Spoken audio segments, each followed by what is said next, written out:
I'm not even sure I should be able to say this, but you can bleep this out, but it's called mental math. Introducing Quintin. Straight out of New York City, Quintin works on growth at Spotify. I guess let me ask you this, is like, why, like, the question itself is like a pretty dangerous question. From accounting to investment banking and marketing, Quintin has developed an elite quitting I framework. wanted to like save the world and, change healthcare, but at the end of the day, you go into it and it's the people that you fall in love with. So like once you talk to the people, you'll know whether you should quit this industry or quit this job, or you know right away whether you should pursue it. And this is the place I feel belonging. This is my community. The quality of a life is defined by the quality of the questions you ask yourself. Before we let the stories of the past shape your future, it would mean the world to me if you could follow us or subscribe on whatever platform you're listening to us. Enjoy the conversation. So, without any further ado, Brandon, let the stories of the past shape your future on the Quoting Life podcast. So, this podcast heavily focuses on storytelling, and every story obviously has a beginning and an initial context. When we were doing research and looking you up, it said that even at the age of 10 years old, you already started doing your first business, which was selling Pokemon cards to high schoolers and rare collectibles. So we would love if you could provide us insight into your early beginning that would help us understand who you are today. Yeah, like it seems you guys have done your research, but I grew up in a neighborhood that was generally very immigrant led. There were a lot of like Syrians. One of my best friends was Syrian refugee. There's a lot of black people, a lot of like poor Asian people. So like the neighborhood I grew up in was very like very small family, and as a result of that, like we had to make ways to make money. Like we weren't really like fed well. If we wanted to do stuff, like we can go do it, but we have to find crafty ways to earn like a dollar. And at the time, me and my brother were really into Pokemon, and we obviously tried to scrape by to like buy a bunch of like Pokemon cards, but we just realized we had so much leftover cards that we didn't want. So instead of like throwing them out or like leaving them in like a drawer somewhere or a shelf, we're like, why not put them in a binder, like make them look special, like print out like a price list, which is what we did. So we went to like Google like Docs, which I don't know why we used that. Made a table, like did a price list for each of the different types of like cards, and then we then filed them into like this card binder, and then people would literally come up to our apartment like in front of our door because like we're like 10 and like what 16 at the time. Um, and we would just sell right in front of our door. Like we'd sit down in front of like in the hallway with them and like have them browse like our catalog of like cards. And we'd sell it there, and we do get paid in like cold hard cash, which is great because it's not taxed. We didn't make a lot of money from it, but we did have people come. We started to sell it from it. It was just like fun to be able to like do something with someone. I think that from that, I just really felt like, you could kind of make money anywhere, as long as you tried hard enough. And even the niche doesn't really matter. Like, who thought you could make money off of Pokemon cards?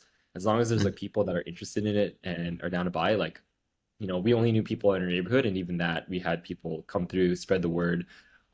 So I think that kind of like sparked this like vigor to like go and do things, or nothing's really impossible. And you can always make something happen or make something that you can make money off of. I wonder if you got those ideas or that inspiration somehow from your parents, or parents tend to be our first managers or first examples in life. Wondering how were your parents growing up? Were they very similar, or were they actually the opposite and that's what made you do something else? Yeah, it's a good point. My parents were like immigrants from Vietnam. So they fled after, and almost just like the beginning of like the Vietnamese War, and they came here to like have a better life. And they just worked odd jobs. Like my dad worked as like a busboy in a restaurant, and then got kicked out of that and worked in like a bag manufacturing facility. My mom like did barbering for a bit. She did daycare. She like worked as like an at-home cleaner. She then did just like a lot of odd jobs. I think it's the fact of like you could just constantly pick up jobs, gigs here and there that I think just made me was like, oh, it's okay if I just do this part time, or like I do that part time, or like, oh, we'll figure out a way. My mom was very crafty too. Like she would sew me like outfits and clothing. So I think the fact that like you can get a skill, build it, and make something was like something that was like very possible for me. It wasn't out of reach. So I think it just made me a lot more like bold, a little more like risk taking. And I think it comes from a lot of immigrant parents. So I think like a lot of immigrants just know how to survive. So I think that's kind of where I picked it up, and definitely helped me in this like past two crises we had, in the financial crisis we had. So definitely helped in my life. Yeah, even for me, I always feel that my parents somehow instilled to me this sense of anything is possible, and I think that's been such a determinant factor in my life so far. Even with starting things like this podcast, it really stems from that idea that anything is possible, and screw what other people think. And it seems like you have that as well. Do you feel that that quality has been a significant determinant in your life, that anything is Yeah. possible? I mean, anything is possible. Also, like, life is shit and unfair. Yeah. I'm pretty sure it's like both of you two being like immigrants yourself, right? Or coming from families like that. Like, our parents had to like crawl through dirt to get to where they are now, Mm. and like had to persevere. So I think that really just shows that like, oh, that actually is the norm. There's definitely people that I've known, especially when you move to larger cities or go to universities that are much more established or like Ivy League, there's definitely a lot of people that have a spoon in their mouths, which honestly is not bad. But I think it's when you don't recognize that other people have had it worse than you, that it becomes more of like you become blindsided or you're not open to perspectives. Um, so I think like the fact that like people that are people of color just like have gone through and seen their family make it through a lot of struggles, even if at a very early age, that you can kind of see that as well. And like, oh, this is a challenge. Like, oh, I'm out of a job. I'll find another one. Oh, like I don't know anyone in the city. Oh, I'll meet people. Or like, oh, I don't have a community here. I'll make community events. So those are Mm. some of the things that I did when I was over in like Montreal. Like when I moved to Montreal for L'Oreal, um, and at the time I was working there, I really wanted to get out of the space, but I only knew people in CPG. So what I ended up Mm. doing was like, oh, let me just go to meetups in the area. Let's like ask people for one-on-ones. Let's go on LinkedIn and like cold email like hundreds of people. And I was emailing people from like AI startups at the time, which was really hot in Montreal, Yeah. like Google Cloud. And I got a random coffee, got to visit like the Google office. And I was like, how did I even get here? So I think like spaces like that was just really, um, I think moments like that, experiences like that were very critical to like my life because it Mm. just showed me like if you just tried, you're gonna fail a ton. But you only really need to hit it like once or twice to be able to like get a contact, and that's actually where I got uh, a contact to a program called. Someone told me about like Montreal Startup House, and there's a bunch Okay. of like startups opening up a bunch of their doors to like invite people over into their offices just to talk with them. I got that from one of the chats I had in Montreal, and then from there I realized there's a Toronto one. Went to Toronto, and then that's where I went to Open Care's office and actually met the people there. They fell in love with me, I fell in love with them, and then that's how I got my first interview. Even though I was like a CPG person, and everyone Ah. in tech hates people in CPG for some reason. But I can get into that later. But yeah, that's just an example of like if you don't have it, then you make it happen. Uh, Hmm. and I think it's a very much like an immigrant mindset. So, Quentin, you mentioned the term crawling in the dirt, and you talked a lot about work ethic and just going all out, putting yourself out there, and hoping to hit something that strikes a chord with you. And I'm wondering if you have a particular story about a time when you kind of hit the dirt or you hit a rut, and was there like ever a difficult time for you when you struggled to get by? Hmm. Yeah, this is probably actually in university. This would probably be Hmm. a fun story, but like university, I changed my careers like three times. Oh, Um, wow. I mean, everyone I think in high school gets like the whole CPA, like they like sneak into your high school somehow. They pitch you in being like an accountant is like the world's greatest achievement, and you can love vacationing on beaches and stuff. And I was like, oh my gosh, this is the life I want. And like honestly, like my parents were like people that made like 20, $30,000 a year. Like accountants seemed like the dream. I was like, what? So then I kind of went after that. And that's actually the reason why I ended up applying for Shula because it's like for accountants. So I went there and applied for it. But then the first year I got there, I was just like, I don't, I feel like I'm fake. Like I don't feel like I belong. Like like these people are much like, especially at Schulich, I think that's when I realized like people were much wealthier than me. People came from like places where like their parents own homes. Like I came from a neighborhood, no one owned a home. Everyone's renting, stayed in an apartment, stayed with their grandparents. Like the concept of that was just so rare. Um, at the same time, I just felt like the people were just so excited about accounting, and I'm like, I did accounting first year. I was like, as much as I love numbers, which is what I do today, like I cannot like bookkeeping and keeping track of like numbers and make sure the balance is just not my thing. And I tried to convince myself for a year. I didn't. So then I wasted a year just focusing on accounting and switched over to finance. And I was like, oh, like let's do IB. Investment banking is amazing. You make so much money. Everyone's like so coveted. And you see all these hot shots from all the banks. You're like, wow, I want to be just that TD, just like them. So I spent another year like learning finance. So I started doing like DCF models and stuff. And this is all after hours because they don't teach you finance in second year. Um, Mhm. Doing DCS for like discounting like cash flow models, doing like comparables, like doing modeling for stocks, doing equity research. I was joining clubs. I was doing a lot of after hours, and yeah, it consumed a lot of my life. And then at the end of that year, I went to this conference, and when I went to this finance conference, I talked to the people there, and there's just like a sinking feeling in my gut, where it's like, sure, all the people at my school and that were in finance were super helpful and helped me get to this point and taught me all these things. The people in the real world were just, I don't know, I just did not like them. Like, there's just something about Mm. that crowd and how much they played golf. Like, no offense to anyone that plays golf, but like, there's so much golf play. I can't relate to that. And like the fact they love sports, that I was just like, I just don't vibe with these people. And I can't imagine myself working for like 2, 3 years. And a lot of people tell you like, sacrifice 2, 3 years and then yeah, like work crazy hours for the first 2 years in IB and then you get out. Um, I will tell you that a lot of my friends that have done that are still in it and like had not gotten out, and then those are their friends. And a lot of them have moved to New York City because of that, which is great. But then like they're in an echo chamber where it's like all about money and how much more money you can make and like how many properties you can buy. And some of my friends have luckily gotten out of that, which I'm like super grateful for. But some people just don't. And I think that's very toxic. To like uphold like investment banking is like um, the be all end all, or like people that are very uh, like the elite of your class. And I think when I started to realize that, I was like, as much as I want to be like the elite and number one in my class, which is very much like an Asian mindset of like be number one, be the best, it just was not for me. So then second end of the second year, I switched again, and I was like, okay, I did a year in accounting, I did a year in finance, like I'm screwed.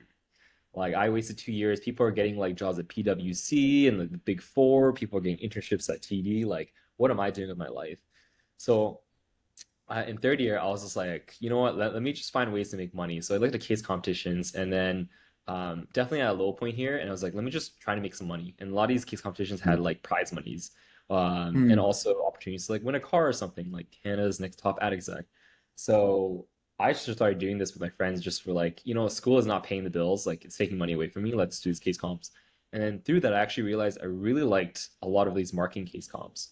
And like the past 2 years where I was like, wow, I wasted my time building all these skills in finance were all applicable in marketing. And in fact, like all these people that were in marketing, pitching their presentations came of it from a very creative approach, where I came of it from a very financial, data-driven approach. Like this is the revenue we'll make from our marketing campaign. This is the number of sales we'll produce. This is the number of units we'll sell, SKUs that we'll have. And what I realized is that for the past few years, like the thing that made me different and made me feel like, wow, I was so behind was actually an incredible asset. Even to this day is the main reason why like even people from L'Oreal and the recruiters there hired me, is because I was like a marketer that was just very data driven and had a lot of financial background. I think that's was like a point where like, wow, like I didn't realize that this is something that was valuable. And from that, I got an opportunity to go for L'Oreal Brandstorm, which is a huge case competition. And that's actually where they recruited me to do an internship. And then I got my full-time Mm. offer after that, and the rest is kind of history. So yeah, that was kind of a time where it was definitely rough. I felt really far behind. There was a huge amount of imposter syndrome. And there were a lot of tough decisions that need to be made about like quitting certain careers that I just knew weren't going to be for me. But at the end of the day, like I think it definitely paid off. I'm glad that I didn't go down that path. But no Yeah, offense to anyone that loves being an accountant. yeah, like thank you so much for sharing that. I think, Quintin, you will not believe the amount of people that are in the exact same situation at our school where they're in accounting and they want to get out of it, they don't know how. And the one thing that resonates when you're speaking is that you seem to have an unbelievable quitting framework to know when to get out of something. And there's so much stigma nowadays that, oh, quitting is for losers, quitting is for like you're weak if you quit. But people don't realize that in order to start, and every great person that started something big had to quit something in order to do that. And so I'm wondering if you're talking to your accountant self, what advice would you give about a quitting framework that you seem to have developed? I don't know if you've put any thought into that quitting Mm, framework you have or if you've modeled it out, but how yeah, do you go about quitting? have you guys ever heard of like Russell conjugation? You guys know what that No. is? So Russian conjugation is like it's used in news a lot. So it's like you can see the same story, like the facts are the same, but the way they report on is different. For example, for example, I invest, they buy, and then you gamble, right? So it's like there's a negative interpretation of that, there's a positive interpretation of that, and there's a neutral interpretation of that, right? Investing is very Mm. positive, but you can also look at the other person and be like, oh, they're gambling their way in money on crypto. But the other person can be like, I'm Oh, okay. investing my money in crypto. So I think the same thing Mm. applies to like quitting, which is like you can either say that you're quitting, right, which is negative, you're number two, which is you're changing, which is neutral, or you're pivoting, right? And Mm. pivoting is super like highly coveted. Everyone pivots in like startups, right? Mm. Or what they love to say is like iterate. It's like, yeah, we're just iterating. And honestly, that is much more of a better framing. Is that like just like how my old example, like my last example was like, I didn't lose all the skills and all the experiences I had before. In fact, that's what made me different. How many people went to marketing having done DCFs and like financial modeling? Like very, very Yeah. little. And I think like if I didn't iterate and I didn't pivot, I would have never gone to that point, right? And even then, my financial background was built upon the fact that I knew how to do accounting, right?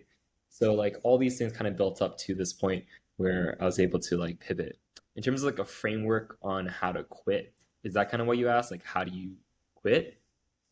Yeah, exactly. If you're talking to either your younger self or tell these students at our school that don't know how to quit, how would you tell them? I think you've kind of answered it by changing kind of the framework. Like change the word. Don't see it as quitting, see it as pivoting.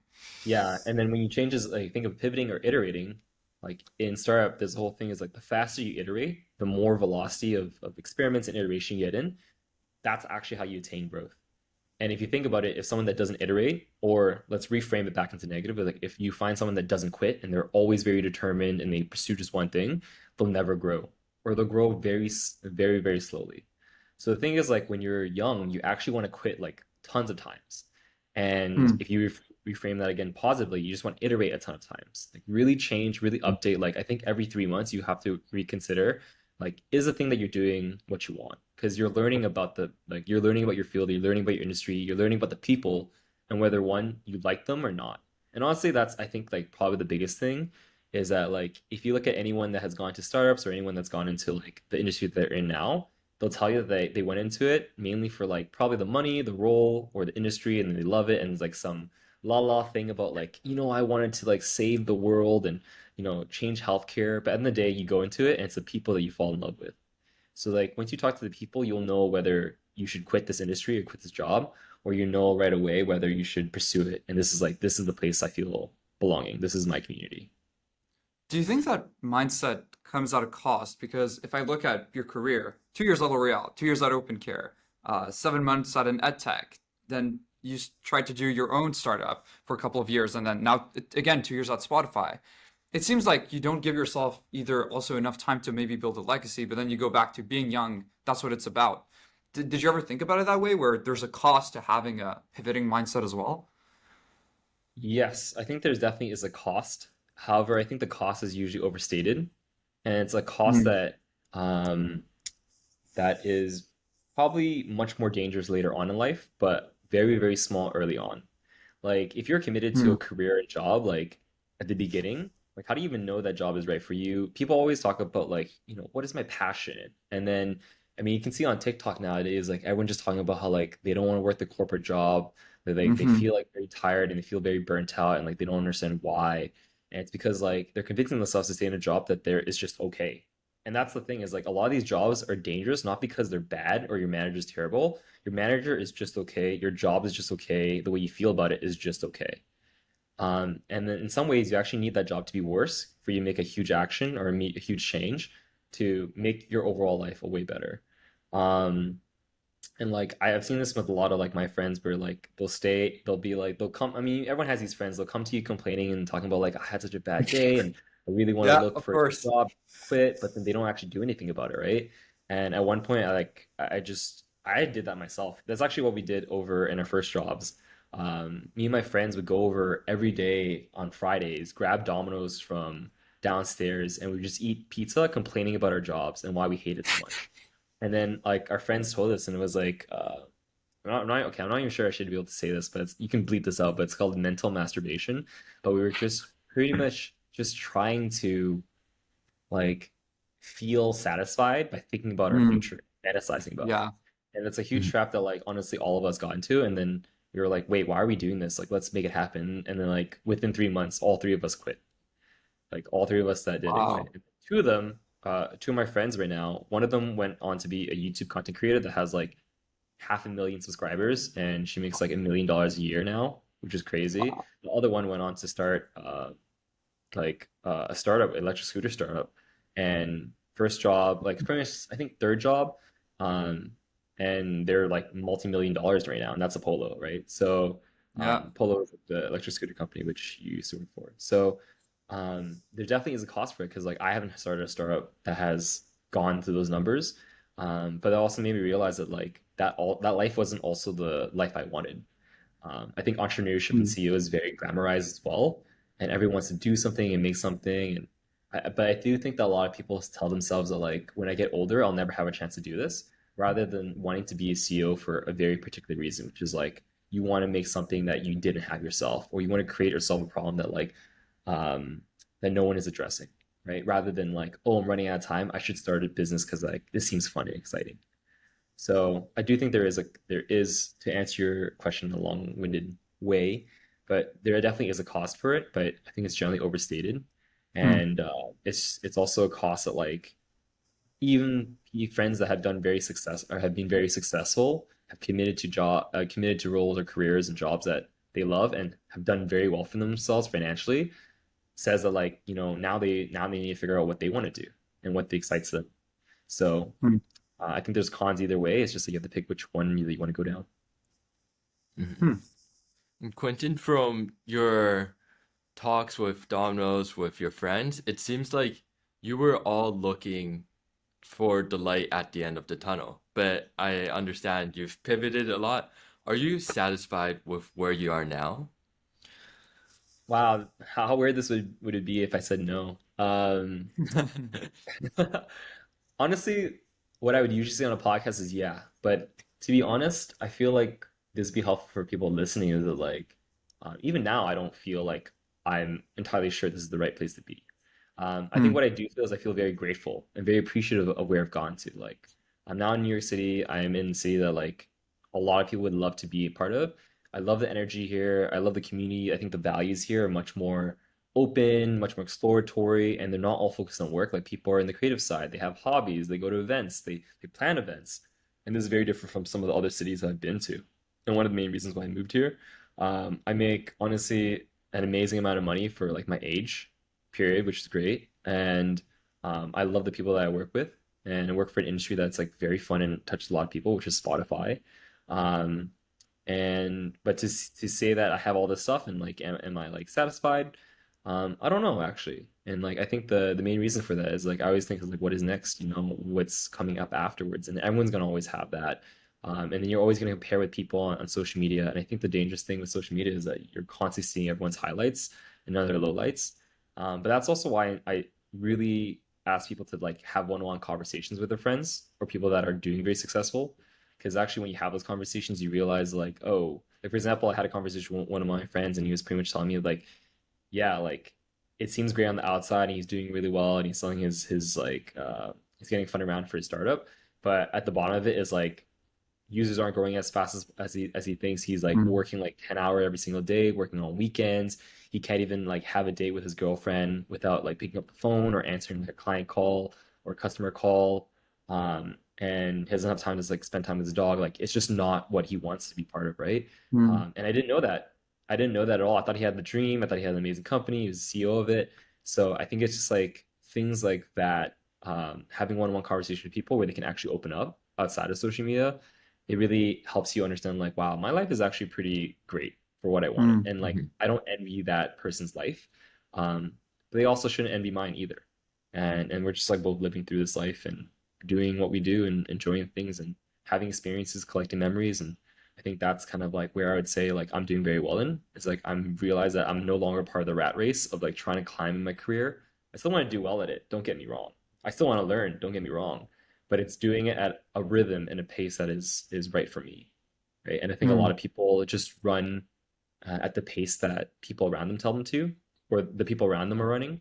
It's like going in a marathon. Like you're running, and then once you see your people, you start seeing people pass you. You're like, wow, I feel like I need to run faster and faster, especially at the beginning of the race. And then you realize like that's not your original pacing. And before you know it, you're halfway through and you're like passing out because of the fact you ran way too fast. You didn't stick to your game plan. You didn't run at the pace that was comfortable for you. Um, and I've definitely had that a large part of my time, especially when I was going through a lot of the tech startups. But that's another story as well. I relate to that so much because it's the growth mindset, right? Your whole career has been growth marketing, and in some ways, life is like a business, right? There's always more growth that a business can achieve, the same way that there's always more growth that a person can achieve. And I think that Mhm. explains your openness and being unsatisfied. It's because you know there's more growth or there's a better situation out there, right? I think the moment a business becomes satisfied, that's when they stop growing in some sense, right? I think maybe Mhm. an individual's life can be quite similar. Mhm. Yeah, so you mentioned you aren't satisfied quite yet. What are you looking for, or what do you want to remove from your life that would get you to a place where you're even more satisfied? Um, I'll give you this answer is like I want to remove the need to feel satisfied. Mhm. Hmm. So So like you want to block all of like social media out, like the things that people tell you, and you want to be flexible and true to yourself. Is that what I'm getting at? I guess let me ask you this is like why like the question itself is like a pretty dangerous question, right? Which is like, oh, like you it was spoken it was said in a way where it's like, oh, like, what would get you more satisfied? And that's like assuming that like I want to be more satisfied. And I think a lot of people do say Mhm. that about themselves, like, what would make me happier? But it's like, do you need to be happier? Like you're already pretty happy, you have an amazing life, you have great salary, you have like a dog, you have your own condo or whatever. Like, do you need to be more happy? Like you're paying your bills, you have no debt, you paid off your student loans, you can go to whatever restaurant you kind of want to if you save up for it. Like, do you need to be happier? I think what's really dangerous is people asking them questions that like other people are asking themselves. Um, and for me, it's like, do I need to be more satisfied? I'm pretty satisfied myself right now. I'm very content. And like everything they like, there's this really good book called Naval Ravikant, The Almanac of Naval Ravikant. He's actually like a tech entrepreneur. I think he started E-Opinions and he invested in tons of like major startups like Uber and Airbnb. Um, but in his book, he's just very like non-VC, like non-tech like. And one of the things he says is like, if you want happiness, like just realize that um, desire, like wanting something, desire is a contract that you make with yourself to be unhappy until you get what you want. And I think Hmm. after hearing that, it just made me change the perspective of like, anytime you want something, you desire something, that there's going to be some type of sacrifice. And usually that sacrifice comes at your happiness. Because if you didn't want it in the first place, you'd actually be happy. You'd be at peace with yourself. Mhm. And there's some things that like, yeah, you need rent, you do need like money, a certain amount of money. But I think people need to ask us like, what is enough for me? And I think Hmm. that's probably the important question. Like, what is enough for my lifestyle? What is important, and what is enough for what I want right now? So I think probably for me is asking the question like, what is enough? What is enough for me? Um, and I think right now, like enough is like just making memories with friends. I'm Hmm. throwing like events in New York City now, which is like not tech related at all. It's literally just parties. This is like something that I'd probably want to do in like university or college years. But now I'm just doing it in New York City and I'm doing it with money. I'm doing it with people that I think are really fun to hold parties with. I'm bringing together my community that I really love, which are people like love certain types of music, I love dancing, love like theme parties, and that's kind of like what I'm pursuing now. And whether like that's nothing even related to like my career at all. It's not even related to anything around um, like personal development either. So I think there's many ways that you can kind of answer that question, but my question to that is probably like why ask that question in the first place. Yeah. So that's It's it. very similar to I don't know if you would have read it, Quentin, but Subtle Art of Not Giving a Fuck, where he challenges the same notion of, well, stop Mm, maybe chasing for happiness and start chasing about what types of problems you want to have in your life.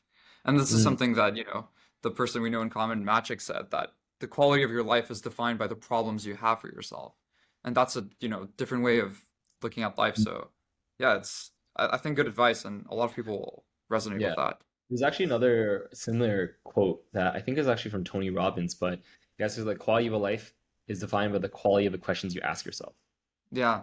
That's really pivotal in my life. Because like even when I left, when I decided to choose like leave my first job, which I think a lot of people listening to this is either like just like their first job or in their first job, and I think one of the biggest mistakes I see is people just like wanting to quit or knowing they should quit, but don't not quitting at all, and end up staying there for like Hmm. 3, 5, like 6, 7 years sometimes, and being like, why didn't I quit earlier? But one of the biggest questions I asked myself was like, if I could spend another hour at work here or an hour somewhere else, at a different company or talking to someone else, asking for coffees, learning about a different industry, like where would I invest that 1 hour in?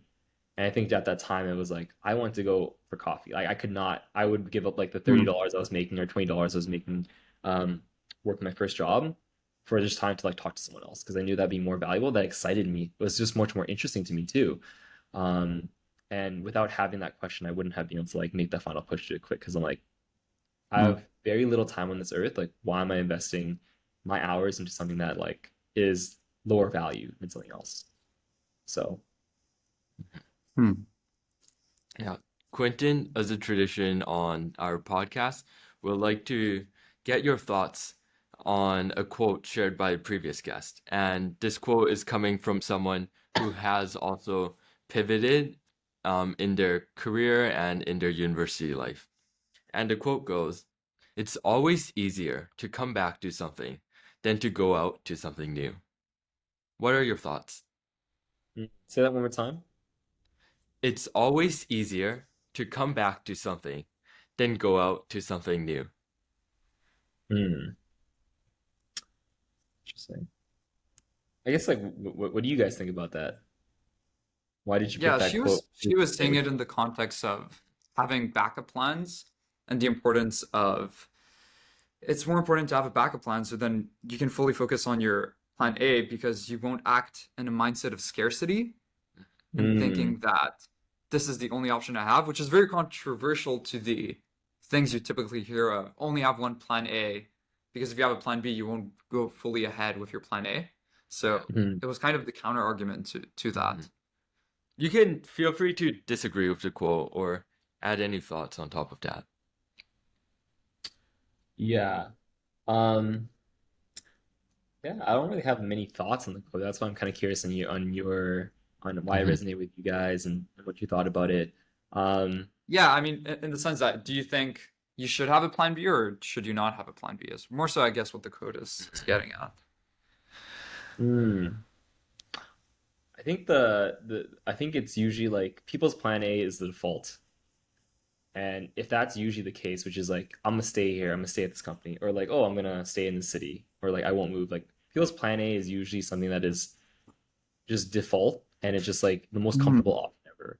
I think when people have a plan B, it's usually something that's a little more risky. And I think that's probably the best way to think about it is like this is like the 20% chance, like this thing might not work. It's most likely not going to work, but let's spend some time like working on this or doing this. And like, at a lot of my other, even before I started like my agency, my growth agency, I was working at my full-time job as well, right? And then my plan A was just staying at work, which is like very safe and very comfortable. But like my plan B was like, oh, like let's just do like 20% here. Let's spend some of my time like talking, reaching out to Hmm. clients, talking to them. And I think the more and more I did that, I realized that like, oh, I could actually turn this into a proper agency. I could also hire people. Like I've been coming and talking with the people that want to like learn this skill and learn how to do ads. So like I can teach them, they can help me out. We can both make money. We can also like serve our clients, and I can build my client book at the same time. And then I get to the point where I can fully quit, and that's what I did.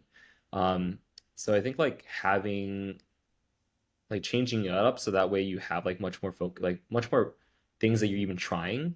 I think a lot of people don't even think about another option. So I Hmm. think, I guess like thinking about the quote now, definitely better to have options, but not for the fact of like scarcity mindset.